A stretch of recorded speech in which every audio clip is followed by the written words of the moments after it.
我和妹妹是孕兔族的圣女，按照族中规矩，我们姐妹2人可以选择1瓶神药作为嫁妆，再由各族强者求取。我正犹豫之时，眼前突然飘过几行加红加粗的弹幕：快选好运莲，只有选了这个，才能生下血脉纯正的龙蛋，走上统领兽族的巅峰。千万别选千娇伞，那是青楼女子用的下作东西，谁选谁是傻子，注定一辈子生不出孩子，被抛弃。龙族少主龙泽就在下面看着呢，他最喜欢能生的。主播快选，别墨迹。我以为这是上天对我的指引，于是抢先选择好运莲，以为能借此母凭子贵。结果呢，我确实嫁给了龙族少主龙泽，却因为好运莲吸取母体生机的霸道药性，在孕期被折磨的行销骨立，头发大把脱落，皮肤干枯如树皮。而妹妹宁婉选了千娇伞，虽然不能生，却凭借那勾魂摄魄的身段和衣香，把龙泽迷得7荤8素，夜夜专宠。最后龙泽为了给宁婉一个名分，将我生生剖腹取子。龙泽搂着娇艳欲滴的宁婉，冷漠地看着我。宁桃，你既然这么能生，就最后再为我做点贡献吧。婉儿身体弱，受不得孕育之苦，你的孩子以后就叫婉儿母亲。宁婉则依偎在他怀里，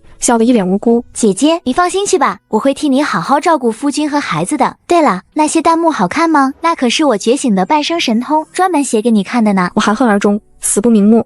再一睁眼，我回到了选妃这天。2位圣女该做出选择了。族长苍老的声音还在大殿内回荡，他双手托着2只精致的玉盘，分别盛放着2瓶散发着不同光晕的神药。我和妹妹宁婉跪在台阶下，身后是兽族各部落的族长和少主们。宁桃，你是姐姐，你先选吧。宁婉那张看似天真无邪的脸凑了过来，眼底却藏着一丝掩饰不住的急切和贪婪。我缓缓抬起手，指尖在空中停顿了片刻，眼前的弹幕更加疯狂地滚动起来。急死我了，快拿好运莲啊，再不拿就被抢了，这女主是不是傻了，动作这么慢。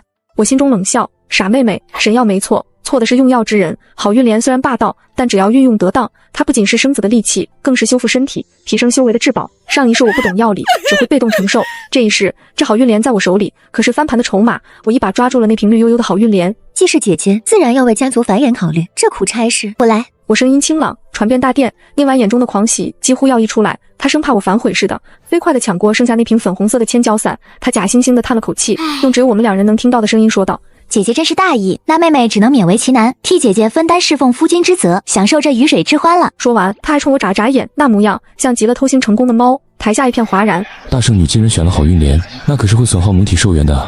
看来大圣女是真心想要为夫家开枝散叶，真是贤良淑德的典范。2圣女选了千娇伞，看来是想走以色侍人的路子了。议论声中，我挺直了脊背，握紧了手中的药瓶。此时，一直端坐在高位上的龙族少主龙泽终于有了动作。他一身红袍，俊美无双，眉宇间带着与生俱来的傲气。前世，他就是在这个时候，因为我选了好运莲，当场求娶，许我侧妃之位。我屏住呼吸，等着他开口。然而下一秒，他却主动拉起了宁婉的手。我龙族求娶2圣女宁婉为正妻。龙泽的声音不高，却如惊雷般在殿内炸响，全场死寂，连族长都愣住了，结结巴巴地问道：少主，您是不是弄错了？大圣女选的才是好运莲，最适合为龙族繁衍子嗣。2圣女那千娇伞，本少主没弄错。龙泽不耐烦地打断他，嘴角勾起一抹邪笑。我龙族虽重子嗣，但本少主更重情趣，整天对着一个只会生孩子的木头美人有什么意思？我要的是能让我快乐的女人。说着，他大步走到宁婉面前，一把拦住她的腰，深情款款地说道：婉儿，你愿意跟我回龙宫做我的少主夫人吗？宁婉整个人都懵了，按照她的计划，应该是我嫁给龙泽当生育机器，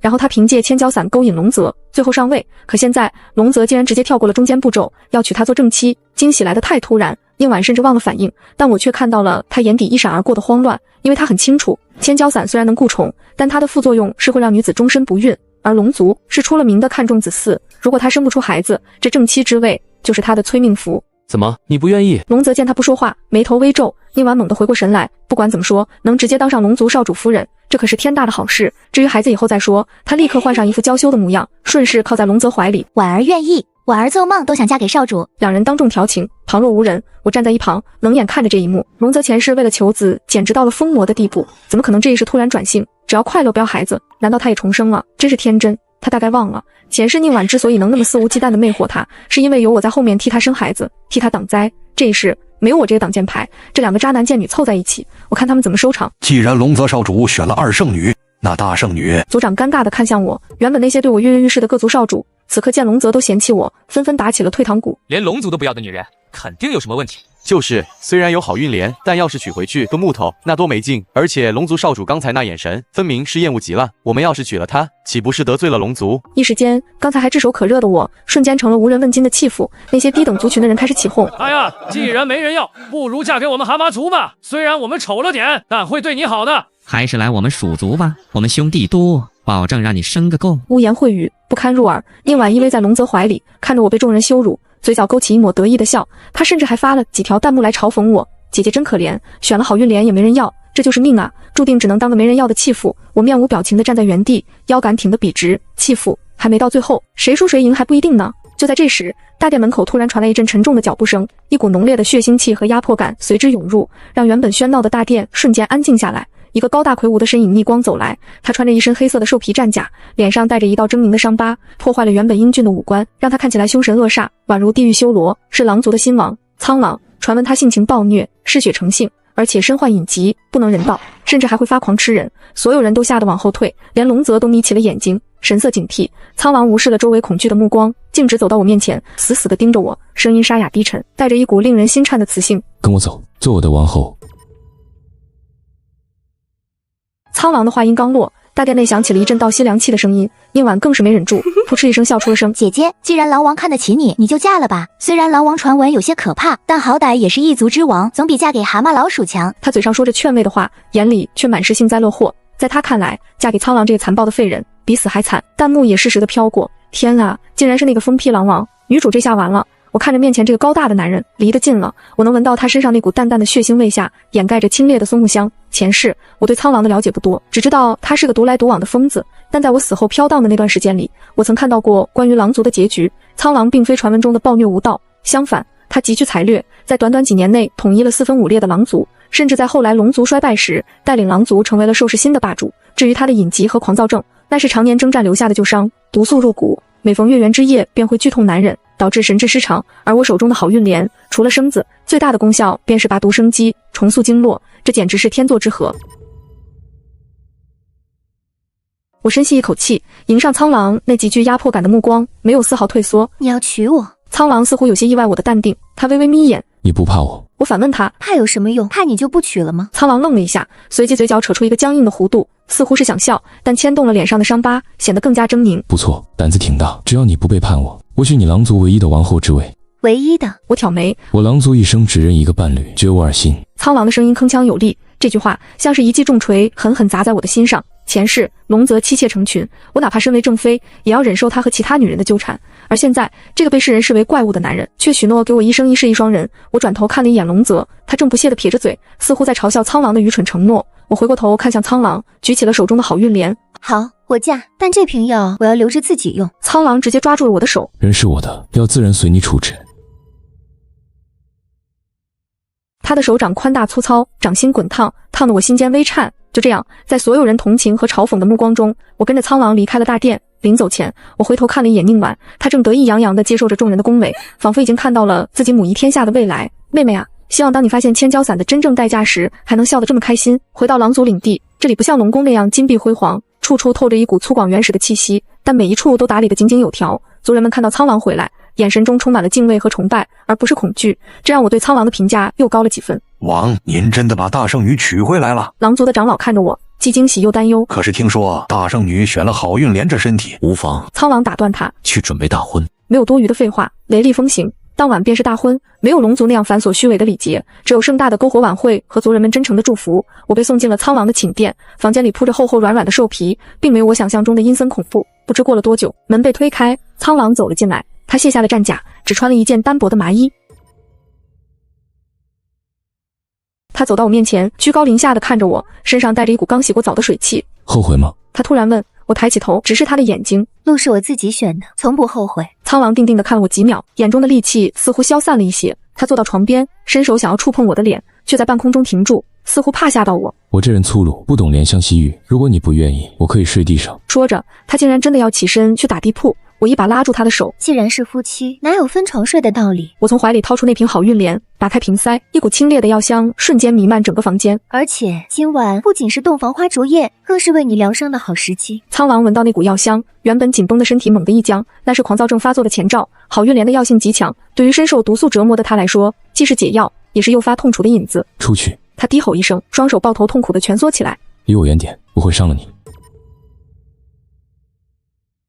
他极力压抑着体内的暴虐因子，额头上青筋暴起，指甲深深嵌入掌心，鲜血滴落在兽皮上。他没有骗人，发病时的他确实像一头失去理智的野兽。若是前世那个柔弱的我，恐怕早就吓得尖叫逃跑了。但这一世，我经历过比这更可怕的地狱，我没有退缩，反而欺身而上，直接跨坐在他身上，双手捧起他满是冷汗的脸。看着我，苍狼！我厉声喝道。苍狼被迫抬头，那双幽绿的眸子此刻已经变成了血红色，充满了杀戮的欲望。但在看到我的那一刻，那股杀意竟然奇迹般的顿了一下。趁着这个空档，我仰头喝了一口好运莲的药液，然后俯身吻上了他冰冷的唇。药液顺着唇齿渡入他的口中，清凉的液体滑入喉咙，像是一股清泉浇在了烈火上。苍狼浑身剧烈颤抖，喉咙里发出痛苦的呜咽声，那是药力在与他体内的毒素厮杀。忍住！我紧紧抱着他，在他耳边低语：熬过这一关，你就能重生。我的声音仿佛有一种魔力，让他在无边的痛楚中找到了一丝清明。他下意识地回抱住我，力气大的几乎要勒断我的腰，但他始终克制着，没有亮出利爪。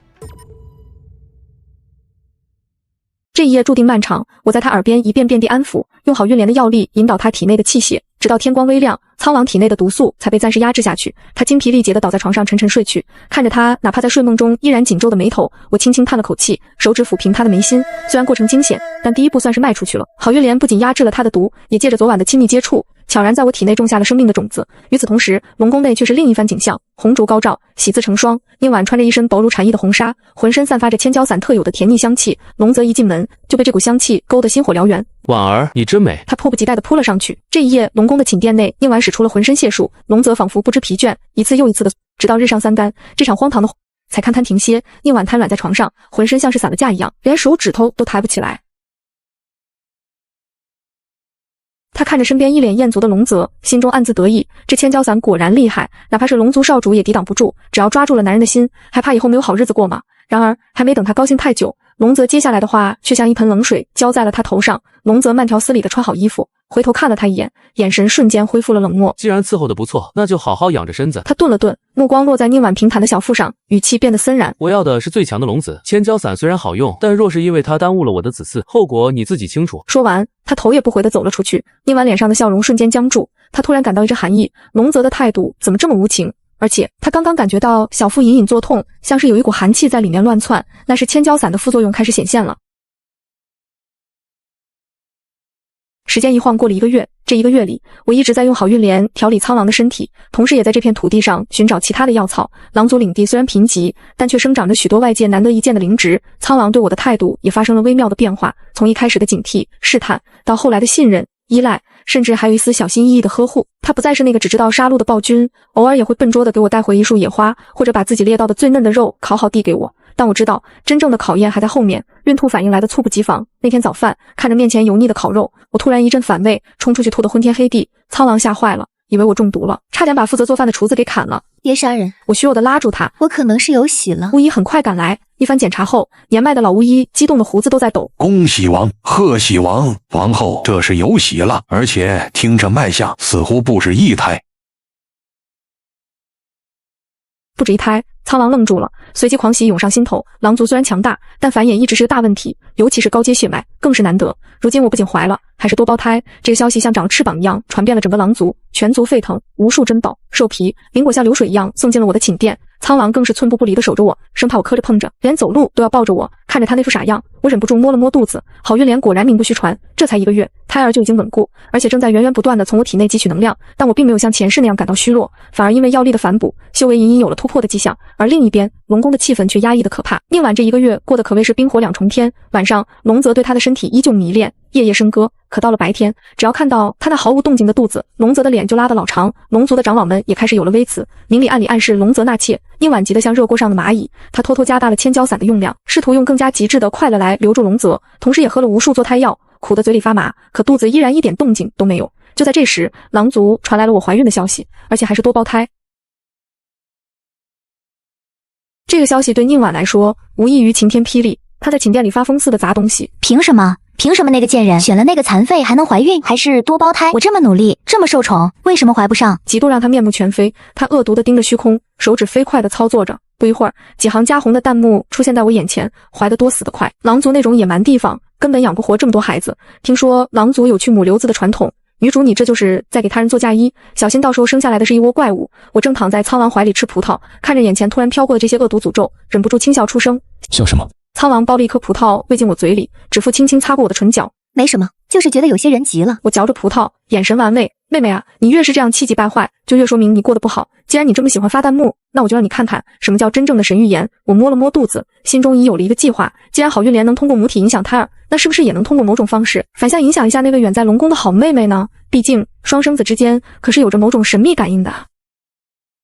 3日回门，按规矩，出嫁的圣女需带着夫婿回孕兔族省亲。一大早，苍狼就命人准备了足足10车的礼物，全是珍稀的灵兽肉、高阶灵植和璀璨的宝石，会不会太招摇了？我看着那几乎要把路堵死的车队，有些哭笑不得。苍狼正蹲在地上给我穿鞋，闻言抬头看了我一眼，眼神认真。你是狼族的王后，回门不能让人看清了，我要让所有人都知道你在狼族过得很好。他笨拙地系好鞋带，又伸手摸了摸我微隆的小腹，眼中闪过一丝不易察觉的温柔。我心中一暖，这个男人虽然不善言辞，却把所有的爱意都藏在了行动里。当我们抵达孕兔族时，门口已经围满了人。然而最引人注目的并非我们的车队，而是停在最前面的那艘巨大的龙舟，那是龙族的飞行法器，通体金黄，极尽奢华。宁婉穿着一身繁复的凤冠霞帔，在众人的簇拥下，如同众星捧月般站在龙舟之上。他脸上画着精致的妆容，却依然掩盖不住眼底的青黑和那一丝不易察觉的疲态，那是纵欲过度加上千焦散副作用反噬的征兆。但在外人看来，她依然是那个风光无限的龙族少夫人。见我和苍狼到了，宁婉故作亲热地迎了上来。姐姐，你怎么才来啊？我还以为狼族太穷，连回门的礼物都凑不齐，不好意思来了呢。他眼唇轻笑，目光轻蔑地扫过我们身后的马车。哎呀，这就是狼族的礼物吗？怎么还有几车是石头？狼族真是太寒酸了。周围的人发出一阵低低的嘲笑声。苍狼脸色一沉，正要发作，我轻轻按住了他的手。我笑着走上前，指着那车石头。妹妹眼拙了，这可不是普通的石头，这是深海星云铁，打造神兵利器的绝佳材料，随便一块都能换你们龙族那一船的花里胡哨。此话一出，人群中几个识货的长老顿时瞪大了眼睛，惊呼出声。天哪，真的是星云铁，这么多，这简直是无价之宝啊！原本嘲笑的声音瞬间变成了惊叹和羡慕，宁婉的脸色顿时变得有些难看，她咬了咬牙，又不甘心地看向我的肚子。姐姐虽然带了厚礼，但这肚子怎么看着有些怪异，这才1个月就想怀了，该不会是怀了什么怪胎吧？她刻意提高了音量，引得周围人议论纷纷。是啊，这也太快了，狼族血脉霸道，说不定真的。我看着她那副迫不及待想看我出丑的样子，冷笑一声，故意挺了挺肚子。妹妹这就不知道了，这叫多子多福。倒是妹妹，听说龙族最重子嗣，你怎么一点动静都没有？该不会是不行吧？宁婉气结正要发作，一直没说话的龙泽突然走了过来，他的目光死死地盯着我的肚子，眼神复杂。龙泽的目光让我很不舒服。苍狼察觉到了，侧身挡在我面前，冷冷地盯着龙泽。龙少主，请自重。龙泽收回视线，脸上挂起一抹虚伪的笑。狼王误会了，我只是在想，大圣女怀了多胞胎，这可是兽族的大喜事，只是狼族地处偏远，环境恶劣，恐怕不利于养胎，不如……他顿了顿，看向宁婉，不如让大圣女随我们回龙宫小住一段时日，龙宫有最好的灵气和巫医，定能保大圣女母子平安。宁婉一愣，随即反应过来，她眼睛一亮，立刻附和道：是啊，姐姐，我也是为了你好，你看你这肚子这么大，万一有个闪失怎么办？龙宫什么都有，我和夫君一定会好好照顾你的。他嘴上说着照顾，眼底却闪烁着恶毒的光芒。我太了解他了，他这是想把我骗进龙宫，然后去母流子。龙族最重血脉，而他生不出来，如果我生下了孩子，他完全可以想办法弄死我，然后把孩子记在自己名下，对外宣称是他生的。毕竟双生姐妹的孩子血缘上可是很近的，这算盘打的我在狼族都能听见了。苍狼显然也听出了不对劲，收身杀气暴涨。滚！我的王后和孩子不需要龙族操心。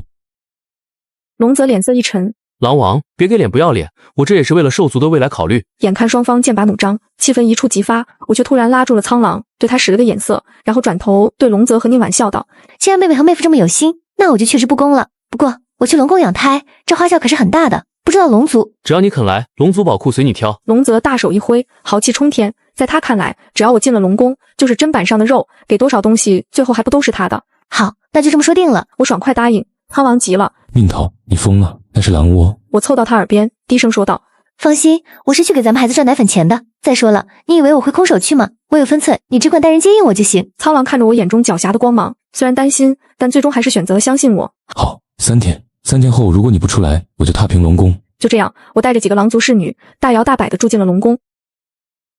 龙泽为了显示诚意，把最好的一座偏殿拨给了我，还送来了无数珍稀补品。宁婉则每天跑来对我嘘寒问暖，实则是监视。姐姐，这是我特意让人熬的安胎药，快趁热喝了吧。笑得一脸无害，我接过碗闻了一下，里面加了足量的催产草和祛医散。催产是为了让我早产，好趁机抢孩子；祛医散则是为了让我生完孩子后变成傻子，方便他们控制。真是好狠的心啊！我心中冷笑，面上却不动声色。妹妹有心了，不过这药太烫了，我晾一会儿再喝。说着，我顺手把碗放在桌上，然后指着窗外的一株珊瑚树说道：妹妹，你看那是什么？好像在发光。宁婉下意识地转头去看，就在这一瞬间，我飞快地从袖中掏出一颗解毒丹扔进嘴里，又将碗里的药倒进了一旁的花盆里，换成了早已准备好的红糖水，动作行云流水，一气呵成。等宁婉回过头来时，我已经端着空碗，擦了擦嘴角，好喝，妹妹的手艺真不错。宁婉看着空碗，眼底闪过一丝得逞的狂喜。姐姐喜欢就好，以后我天天给你送。当晚，龙宫设宴款待我。宴会上，龙泽的一个亲信将领借着酒劲儿，竟然想对我动手动脚。这就是狼王那个大肚子王后，长得倒是标致，不如裴大爷我喝一杯。他摇摇晃晃地走过来，满嘴酒气。龙泽和宁婉坐在高位上，对此视而不见，甚至还在看笑话。他们想给我个下马威，顺便试探一下我的底线。我坐在位置上没动，只是冷冷地看着那个将领。就在他的脏手快要碰到我肩膀时，我突然出手，将一杯酒泼在了他脸上。那将领突然发出凄厉的惨叫，捂着脸在地上打滚。只见他接触到酒液的皮肤，竟然开始迅速溃烂，全场大惊。毒，酒里有毒！龙泽猛地站起来。宁桃，你敢在龙宫行凶？我慢条斯理地擦了擦手，冷笑道：龙少主这话说的好笑，这酒可是你们龙宫准备的，我不过是借花献佛罢了。看来这龙宫里有人想要我的命啊！我说着，目光意有所指地看向宁婉。宁婉脸色一白，那酒里的毒确实是他下的，本来是想让我毁容的，没想到被我反将一军。现在众目睽睽之下，这黑锅他是背定了。宴会不欢而散，龙泽大发雷霆，虽然没查出个所以然，但看宁婉的眼神已经带了一丝怀疑。宁婉为了挽回局面，第二天又跑来找我，这次他没敢再下药，而是旁敲侧击地打听好运莲的事。他看着我吹弹可破的肌肤，眼里满是嫉妒。自从用了千角散，他的皮肤虽然白皙，却透着一种不健康的惨白，而且稍微一碰就会留下淤青。我知道鱼儿上钩了，我故作神秘地压低声音：妹妹，其实好运莲有个秘密，我只告诉你一个人。什么秘密？宁婉立刻竖起了耳朵。好运莲虽然能生子，但它的药性太烈，需要用至柔之物来中和，才能发挥最大的美容养颜功效。至柔之物是什么？远在天边，近在眼前。我指了指他，就是你手里的千胶散啊！千胶散。宁婉一愣，没错，我一本正经的胡说八道。千胶散主媚，好运莲主生，两者相辅相成。如果你能多喝点千胶散，再配合一些特殊的行气法门，不仅能美容养颜，还能大大增加受孕的几率。我之所以怀得多，就是因为我在选药之前偷偷喝了一点千胶散的稀释液。真的？宁婉将信将疑，信不信由你，反正我现在怀都怀了，也没必要骗你。我耸耸肩，一脸无所谓。宁婉看着我隆起的肚子和红润的脸庞，心里的天平彻底倾斜了。她太想要孩子了，也太想变美了。回到寝殿后，她立刻就把剩下的千胶散拿了出来，按照我教的方法开始大量服用，甚至为了追求效果，她还加大了剂量。殊不知，千胶散本就是透支生命力的虎狼之药，过量服用只会加速她的衰老和崩溃。没过几天，我就发现宁婉的妆容越来越浓了，因为她如果不化浓妆，根本遮不住脸上开始出现的细纹和色斑，而且她的脾气也越来越暴躁，经常无缘无故的打骂侍女，那是药物反噬神经的征兆。看着她一步步走向深渊，我心中没有一丝怜悯，这就叫自作孽不可活。在龙宫养胎的日子并没有持续太久，因为我的肚子大得太快了，才3个月就已经像别人临盆那么大了。好运莲的药力太强，加上龙宫灵气充裕，3个小家伙长得飞快。这天深夜，我突然感到一阵剧痛，羊水破了。要生了，要生了！侍女们乱作一团，宁婉和龙泽闻讯赶来，两人眼中都闪烁着贪婪的光芒。终于等到这一刻了，快把早已准备好的产婆叫来！宁婉大声吩咐，那些产婆都是她的心腹，早就收到了命令，只要孩子一生下来，就立刻抱走，然后处理掉大人。我躺在床上，痛得满头大汗，但神志却异常清醒。我紧紧抓着床单，在心里默念：苍狼，你开来了！就在产婆拿着剪刀准备对我下手时，殿外突然传来一声震天动地的狼嚎，紧接着是震耳欲聋的喊杀声和撞击声。不好了，狼王杀进来了！守卫跌跌撞撞地跑进来报告。龙泽脸色大变。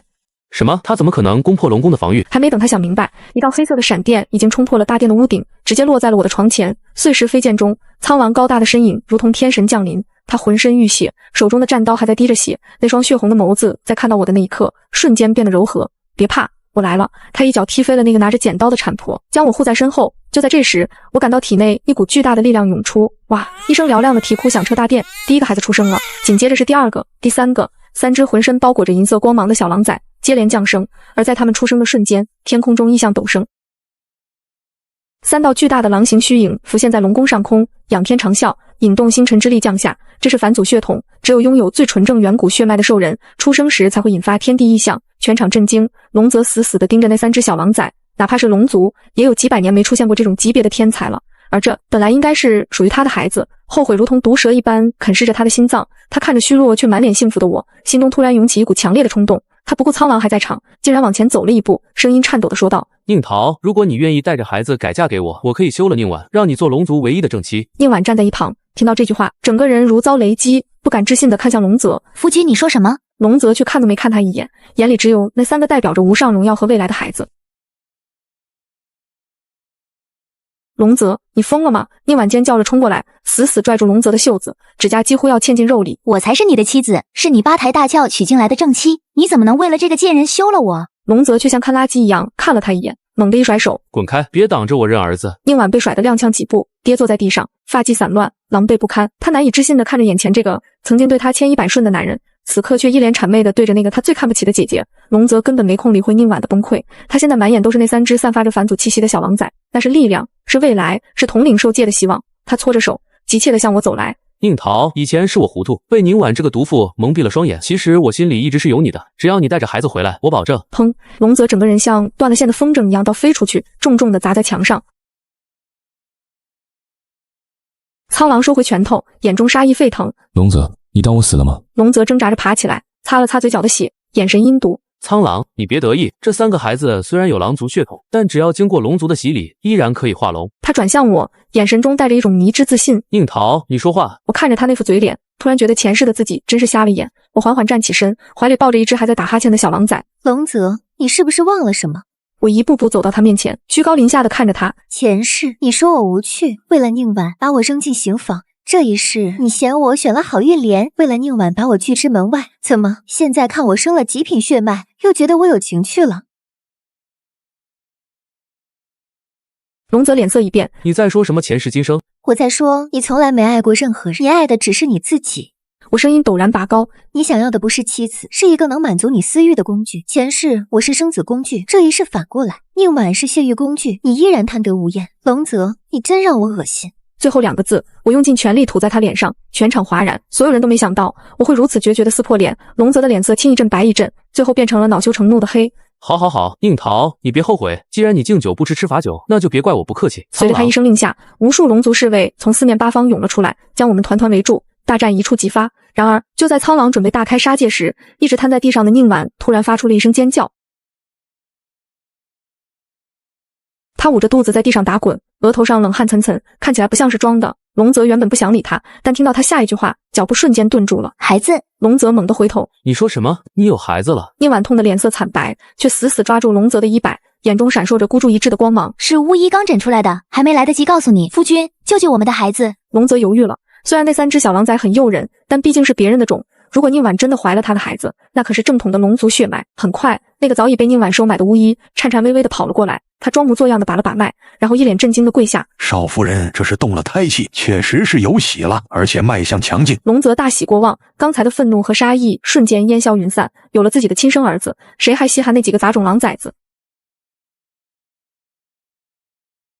天佑我龙族！龙泽狂笑，一把抱起宁婉。婉儿，你是我的大功臣，刚才是我不对，我不该听信谗言。宁婉虚弱地靠在他怀里，挑衅地看了我一眼，那眼神仿佛在说：看吧，只要我有孩子，我就能翻盘。我看着这一幕，嘴角勾起一抹冷笑。怀孕，喝了那么多加料的千焦散，早就把子宫烧坏了，怎么可能怀孕？为了保住地位，她还真是无所不用其极啊。不过，既然你想演戏，那我就陪你演到底。我拉住正要动手的苍狼。既然龙少主喜得贵子，那我们就不打扰了。这龙宫的喜酒，我们就不喝了。说完，我们在龙族侍卫复杂的目光中，大摇大摆地离开了龙宫。龙泽沉浸在喜悦中，根本没空管我们。只有宁婉在龙泽看不到的角度，对我露出了一个怨毒至极的表情。回到狼族后，日子平静了一段时间，苍狼忙着整顿族务，训练新军，为未来的兽氏争霸做准备。而我除了带娃，就是专心研究那个给宁婉安胎的巫医。那个巫医叫鬼手，是个贪财又惜命的老滑头。宁婉能收买他，无非是许以重礼，但他不知道鬼手有个致命的弱点，他有个相依为命的孙子，患有先天心疾，需要长期服用珍贵的灵药续命，而这种灵药只有我知道怎么配。一个月黑风高的夜晚，鬼手悄悄来到了狼族领地，他跪在我面前，瑟瑟发抖。王后饶命，王后饶命，小人也是被逼无奈啊。我把玩着手里的一瓶药剂，淡淡道：宁婉给了你什么好处，让你敢冒着欺骗龙族的死罪帮他假孕？他许诺事成之后给我1万灵石，还威胁我说如果不帮他就杀了我孙子。鬼手痛哭流涕。10010，买你们爷孙2条命倒是便宜。我冷笑，你既然精通医术，应该知道宁婉的身体状况，她那肚子能装多久？最多还能装3个月。鬼手擦了擦汗，他肚子里塞的是一种特制的缩骨棉，遇水膨胀，手感逼真，但时间长了会腐蚀皮肤。而且他为了装出孕吐的反应，天天喝催吐的毒药，身体早就垮了。真是个狠人，我感叹道。王后，求您救救我孙子，只要您肯赐药，小人愿为您做牛做马。鬼手重重的磕头，我将手里的药剂扔给他。这瓶药能保你孙子3年无忧。我要你做的事很简单。鬼手如获至宝的接住药瓶。您说，您说。我勾了勾手指，在他耳边低语了几句。鬼手听完，脸色煞白，但看着手里的药，最终还是咬牙点了点头。小人遵命。送走鬼手后，苍狼从屏风后走了出来。为什么不直接揭穿他？他不解地问。直接揭穿多没意思。我看着龙族的方向，眼中闪烁着寒光。我要让他在最得意、最风光的时候，从云端跌落进泥潭，那种绝望才叫刻骨铭心。而且我要让龙族彻底成为受世的笑话。接下来的日子里，宁婉的日子过得那是相当精彩。为了不露馅，她每天都要在肚子里塞那个该死的缩骨棉。那东西虽然手感逼真，但戴久了又痒又痛，还会散发出一股怪味。为了掩盖味道，她只能用更浓的熏香。龙泽每次想亲近她，都被熏得直皱眉。再加上巫医嘱咐，胎相不稳，不能同房，龙泽渐渐也没了兴致，转头去宠幸新纳的几个小妾了。宁婉气得牙痒痒，却还要装出一副贤良淑德的样子。更惨的是，为了维持孕吐，她每天都要喝那种苦得要命的催吐药，吐得胆汁都要出来了。我在狼族通过探子传回来的消息，每天看着她的惨状下饭，胃口都好了不少。转眼间3个月过去了，我的3只小狼崽迎来了百日宴，这是狼族的大事。苍王广发请帖，邀请兽族各部前来观礼，龙族自然也在邀请之列。龙泽本来不想来，但宁婉却坚持要来。他说：“夫君，我们要去，我要让所有人都看看，我怀的是龙子，是未来的兽王，不能让那几个狼崽子抢了风头。”其实他是急了，因为他的肚子已经快装不下去了，皮肤开始溃烂，他必须在露馅之前找个机会流产，然后嫁祸给我。百日宴这天，狼族张灯结彩，热闹非凡。宁婉挺着个大肚子，在龙泽的搀扶下，趾高气扬地走了进来。她穿着一身宽松的金色孕妇装，脸上化着厚厚的妆，却依然掩盖不住那股死气沉沉的灰败。一见到我，她就故作亲热地凑了过来。姐姐，恭喜啊！这3个小家伙长得真快。她伸手想摸小狼崽，被我侧身躲过。妹妹身子重，还是别靠太近了，免得磕着碰着。我似笑非笑地看着她的肚子，毕竟这可是龙族的独苗，金贵着呢。宁婉眼中闪过一丝狠毒。宴席开始后，她一直寻找机会，终于在苍狼带着小狼崽去接受族人祝福的时候，她端着一杯酒向我走来。姐姐，以前是我们姐妹不懂事，闹了些别扭，今天是大喜的日子，妹妹敬你一杯，算是赔罪。她走到我面前，突然脚下一滑，整个人向我扑来。按照她的剧本，她会撞在我身上，然后摔倒流产，再指控是我推了她。然而她千算万算，没算到我不按套路出牌。在她扑过来的瞬间，我没有躲，也没有扶，而是直接把手里的一只烤羊腿塞到了她怀里。妹妹小心，别饿着孩子！我大喊一声，宁婉本能地抱住羊腿，身体失去了平衡，重重地摔在了地上。哎呦！一声惨叫，紧接着令人震惊的一幕发生了，并没有预想中的鲜血直流，反而是咕噜噜，一个圆滚滚沾着血迹和脓水的棉花包从她的裙底滚了出来，一直滚到了大殿中央，全场死寂。所有人都瞪大了眼睛，看着那个散发着恶臭的棉花包，又看看宁婉瞬间瘪下去的肚子，连空气都仿佛凝固了。最先反应过来的是龙泽，他呆呆地看着地上的棉花包，脑子里一片空白。这是什么？我的儿子呢？那个迈向强劲未来的龙族希望呢？变成了一坨棉花，这是什么东西？龙泽发出一声怒吼，声音都在颤抖。宁婉趴在地上，看着那个棉花包，整个人都傻了，怎么会掉出来？他明明绑得很紧的，难道是鬼手给他的绑带动了手脚？他猛地抬头看向人群中的鬼手，却发现鬼手早就溜得无影无踪了。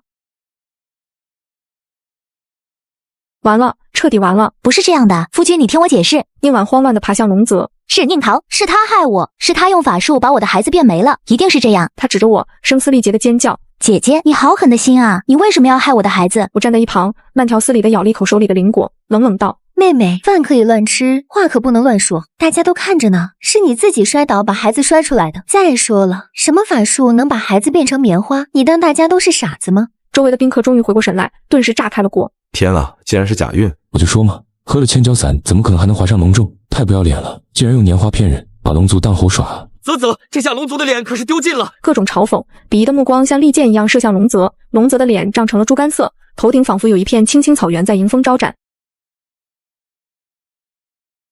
他堂堂龙族少主，阅女无数，竟然被一个女人用一坨棉花骗了3个月，还像个傻子一样把他供起来，奇耻大辱！贱人！龙泽怒吼一声，猛地一脚踹在宁婉胸口，噗！宁婉喷出一口鲜血，整个人飞了出去，撞翻了好几张桌子。夫君饶命！他痛苦地求饶。别叫我夫君，你不配！龙泽双眼赤红，拔出腰间的佩剑就要杀人。慢着，一直没说话的龙族大长老突然开口了，他脸色阴沉的能滴出水来，看了一眼周围看戏的各族宾客，冷声道：少主，今日是狼族大喜，别脏了人家的地盘，把这丢人现眼的东西带回去，按族规处置。几个如狼似虎的龙族侍卫冲上去，像拖死狗一样拖起宁婉。宁婉绝望的挣扎着，目光死死的盯着我，充满了怨毒和不甘。宁桃，我做鬼也不会放过你。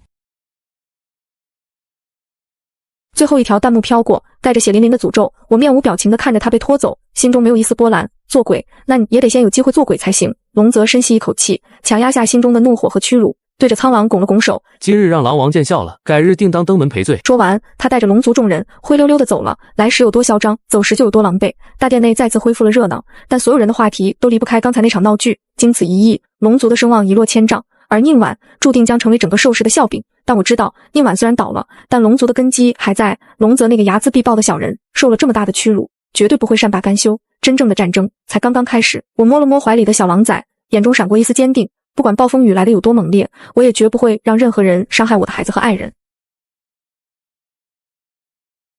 龙宫地牢，阴暗潮湿，空气中弥漫着腐烂和血腥的味道。宁婉被2条粗大的铁链锁在墙上。贱人，敢骗我，敢骗龙族！龙泽手里拿着一条沾了盐水的鞭子。夫君饶命，我知道错了。宁婉痛哭流涕，曾经那张娇艳的脸庞此刻肿胀不堪，嘴角挂着血丝。夫君，龙泽冷笑一声，你也配叫我夫君？你不过是个生不出孩子的废物，还是个满嘴谎言的骗子。他只要一想到自己在百日宴上像个傻子一样被众人嘲笑，心中的怒火就无法平息。他把所有的屈辱都发泄在了宁婉身上。打累了，龙泽扔下鞭子，坐在椅子上喘着粗气。他看着奄奄一息的宁婉，眼神阴鸷。本来我想直接杀了你，但长老们说留着你还有点用处。宁婉眼中闪过一丝希冀的光芒。夫君，你还爱我对不对？我就知道。闭嘴！龙泽厌恶地打断他。留着你是因为你的血，巫医说你的血里含有千焦散的药性，虽然不能生孩子，但用来炼制魅惑丹却是极好的材料。以后你就乖乖在丹炉里发挥余热吧。宁婉如遭雷击，炼丹那是把人活生生放血，直到流干最后一滴血为止，这比死还要痛苦100倍。不要，龙泽，你不能这么对我，我是圣女，我是孕兔族圣女。宁婉疯狂地挣扎起来，铁链哗哗作响。圣女，龙泽嗤笑一声，忘了告诉你，就在刚才，我已经向全兽族宣布，你是用妖术蒙蔽了我的心智。为了弥补我的过失，我将再次向狼族求取宁桃。这一次，我会许她正妃之位，并且用你的血来做聘礼。说完，龙泽大笑着转身离去。地牢的门重重关上，将宁婉的尖叫和咒骂隔绝在黑暗中。宁婉瘫软在地上，绝望地看着虚空，检测到宿主生命垂危，怨气值爆表，是否开启终极兑换？那行熟悉的弹幕再次出现，只是这一次，它的颜色变成了诡异的黑色。宁婉眼中闪过一丝疯狂。终极兑换，哪怕是出卖灵魂，只要能报仇，只要能杀了宁桃和龙泽这对狗男女，他什么都愿意。兑换，我要兑换，我要让他们全都下地狱。龙泽为了挽回颜面，同时也为了得到那3个极品血脉的狼崽，再次向狼族发难，但他没有直接开战，而是选择了更阴毒的手段。狼族领地位于荒漠边缘，水源本就稀缺，龙泽联合了蛇族，截断了狼族唯一的地下水源月牙泉。短短3天，狼族的储备水就见了底，族人们开始恐慌，种植的灵植大片枯死，连那3只小狼崽都因为缺水而变得蔫哒哒的。龙泽这个卑鄙小人！苍狼一拳砸在桌子上，眼中怒火中烧。我要带人杀进龙宫，抢回水源。不行，我拦住他。龙族和蛇族联手，就在水源处设了埋伏，等你自投罗网。现在去，正如了他们的意。那怎么办？难道看着族人渴死吗？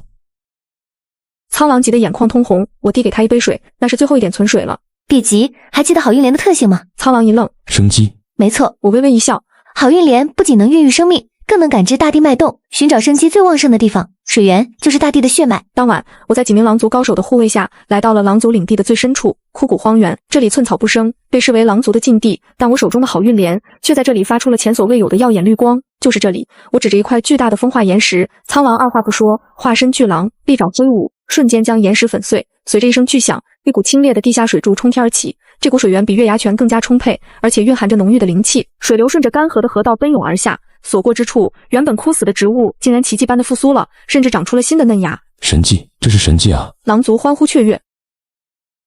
我利用好运莲的力量，将这股灵泉引入了狼族的灌溉系统。几天后，狼族不仅没有因为缺水而崩溃，反而因为灵泉的滋养，种出了品质极高的灵谷和灵药，族人们的实力也因此大增。消息传到龙宫，龙泽气得砸碎了心爱的玉盏。怎么可能？枯谷荒原怎么会有水？那是死地啊！他机关算尽，却没想到反而送了狼族一场造化。地牢深处，宁婉看着眼前那个漂浮在空中的黑色蛊虫，眼中满是恐惧和狂热。这就是他的系统，真身是魂骨。原来所谓的弹幕系统根本不是什么天道恩赐，而是他前世临死前怨气吸引来的邪物，他寄生在他的灵魂里，靠吸食他的寿命和气运为生，同时也赋予了他伪造弹幕、蛊惑人心的能力。现在他要用剩下的所有寿命换取最后一次必杀技。我要让狼族覆灭，我要让宁桃那个贱人看着他的孩子被万兽撕碎。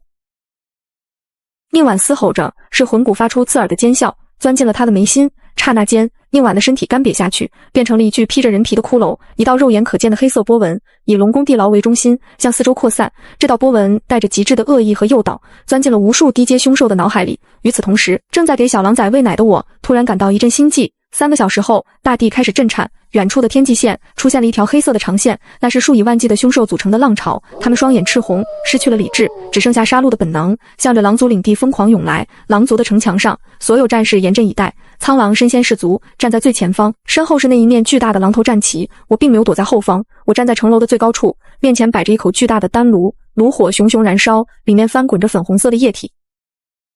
那是千焦伞。宁婉被抓后，他私藏的千焦伞全被我搜刮来了。经过我的改良，这已不再是助兴的春药。放！随着我一声令下，几十名狼族大力士将丹炉倾倒，粉红色的药液顺着城墙流下，汇入护城河，同时也随着风化作粉红色的雾气，飘向兽巢。冲在最前面的凶兽吸入了这股雾气，原本狂暴的他们动作突然变得迟缓，眼神中的红光也开始闪烁不定。千焦伞的主要是迷魂草，能放大生物的欲望，而经过我的改良，它变成了一种强效的致幻剂和驱兽伞。凶兽们开始在原地打转，有的甚至开始互相撕咬，或者对着空气做出求偶的动作。兽巢的攻势瞬间被瓦解了一半。就是现在，杀！苍狼抓住机会，一声怒吼，带领狼骑兵冲杀而出，趁着凶兽混乱，狼族大军如砍瓜切菜般收割着生命。更妙的是，那股粉红色的雾气并没有消散，而是顺着风向飘向了埋伏在后方的龙族和蛇族联军。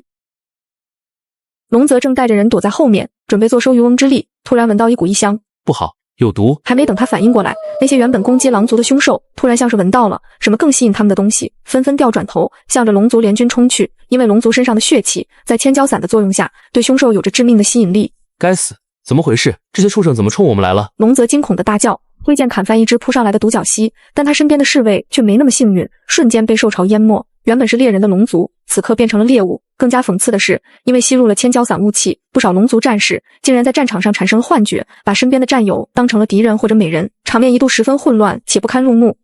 快撤回龙宫！龙泽见大势已去，也顾不上什么面子了，带着残部狼狈逃窜。但他没跑多远，就被一只从侧翼杀出的巨兽拦住了去路。那是一只变异的铁甲熊，力大无穷。龙泽不得不停下来迎战。就在他与铁甲熊缠斗时，一支冷箭不知从何处射来，正中他的右臂。啊！龙泽惨叫一声，手中的剑落地，铁甲熊趁机一掌拍下，生生撕下了他的一条手臂。如果不是亲信拼死相救，他恐怕当场就要交代在这里。即便如此，他也付出了惨重的代价。兽潮在狼族城下丢下了无数尸体，然后像发了疯一样追着龙族大军而去。这场浩劫原本是针对狼族的，最后却让龙族元气大伤，硝烟散去。苍狼浑身浴血，却意气风发地回到城下。我走下城楼，递给他一块干净的帕子，他没有接，而是直接一把抱住了我，也不嫌身上的血弄脏了我的衣服。老婆，你真是个天才。他在我脸上狠狠亲了一口，而在远处的废墟中，断臂的龙泽在侍卫的搀扶下回头看了一眼，正好看到这一幕。夕阳下，那个被他嫌弃抛弃的女人，此刻正站在胜利的巅峰，接受着万人的敬仰，而他却成了丧家之犬。一口鲜血喷出，龙泽眼前一黑，晕了过去。地牢里，那个已经变成怪物的宁婉正趁着龙宫大乱守卫空虚的时机，悄无声息地咬断了铁链爬了出来，带着满腔的恨意向着一切活物爬去。他已经失去了痛觉，失去了理智，脑海里只剩下一个念头：杀光所有阻碍他的人，尤其是宁桃，还有那3个狼崽子。吼！他喉咙里发出一声低沉的嘶吼，速度极快地窜进了黑暗中。他能感应到宁桃的气息正在往狼族的祭坛方向移动，那是狼族每逢大战后都要去祈福的地方，也是他动手的最佳时机。与此同时，我正带着3个小家伙前往祭坛。虽然兽潮已退，但我心中总有一股挥之不去的不安，让我不得不警惕。妈妈，那里有黑气！大宝突然指着不远处的树林，奶声奶气地说道，他的眼睛遗传了苍狼的幽绿色，天生就能看到一些不干净的东西。我心中一凛，立刻停下脚步，戒备。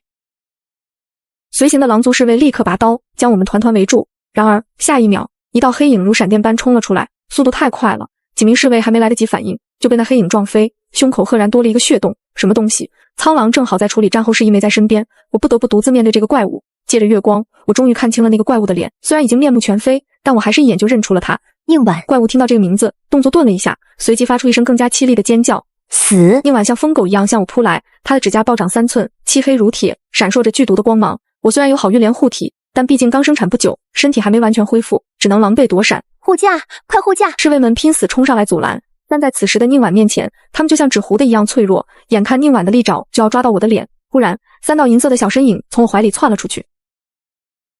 嗷呜！虽然奶声奶气，却带着不容小觑的威压。是大宝、二宝和小宝，他们虽然才出生几个月，但在好运莲和返祖血脉的双重加持下，已经展现出了惊人的战斗天赋。大宝一口咬住了宁婉的左腿，二宝咬住了右腿，小宝则灵活地跳到了宁婉的背上，对着她的后颈狠狠一口。啊！宁婉发出惨叫。小狼崽的牙齿带着破魔的属性，正是这种邪祟的克星。被咬伤的地方冒出阵阵黑烟，如同烧红的烙铁烫在了猪肉上。宁婉疯狂地甩动身体，想要把身上的3个挂件甩下来，但3个小家伙死死咬住不松口，小爪子还拼命地挠，把宁婉挠得皮开肉绽。好样的，儿子！我看得热血沸腾，也没闲着。我从怀里掏出一把粉末，那是特制的驱邪散，混合了朱砂和好运莲的汁液。趁着宁婉被牵制住，我一把将粉末撒在了她脸上，滋啦，仿佛浓硫酸泼在了脸上。宁婉的整张脸瞬间腐蚀，发出了令人毛骨悚然的惨叫声。她终于支撑不住，重重地摔在地上。3个小狼崽趁机跳开，得意洋洋地跑回我身边求表扬。我挨个亲了一口，真棒！今晚给你们加鸡腿。宁婉趴在地上，身体还在不断抽搐，她身上的黑气正在慢慢散去，露出了原本的样子。虽然依旧丑陋不堪，但至少像个人了。噬魂骨被小狼崽的破魔之牙重创，暂时陷入了休眠，这也让宁婉恢复了一丝神智。她艰难地抬起头，用那双空洞的眼睛看着我，声音嘶哑：“为什么你总是运气这么好？我不甘心。”运气？我冷笑一声，抱着孩子走到他面前。这时，苍王也带着大批人马赶到了。看到地上的宁婉，苍王二话不说就要补刀。慢着，我拦住他，让他死个明白。我看着宁婉，缓缓说道：“你以为我是运气好？你以为那弹幕系统真的是你的金手指？其实我也是重生。”宁婉浑身巨震，难以置信地看着我。不仅如此，我继续说道：“前世你靠千蛟伞上位，最后却落得个不能生育的下场，被龙族嫌弃。你以为是我害了你，其实是你自己贪心不足。这一世你有了重来的机会，却依然选择了走捷径。弹幕是你写的，路是你选的，坑是你挖的，你现在的下场全是你咎由自取。”宁婉最后一道心理防线彻底崩溃。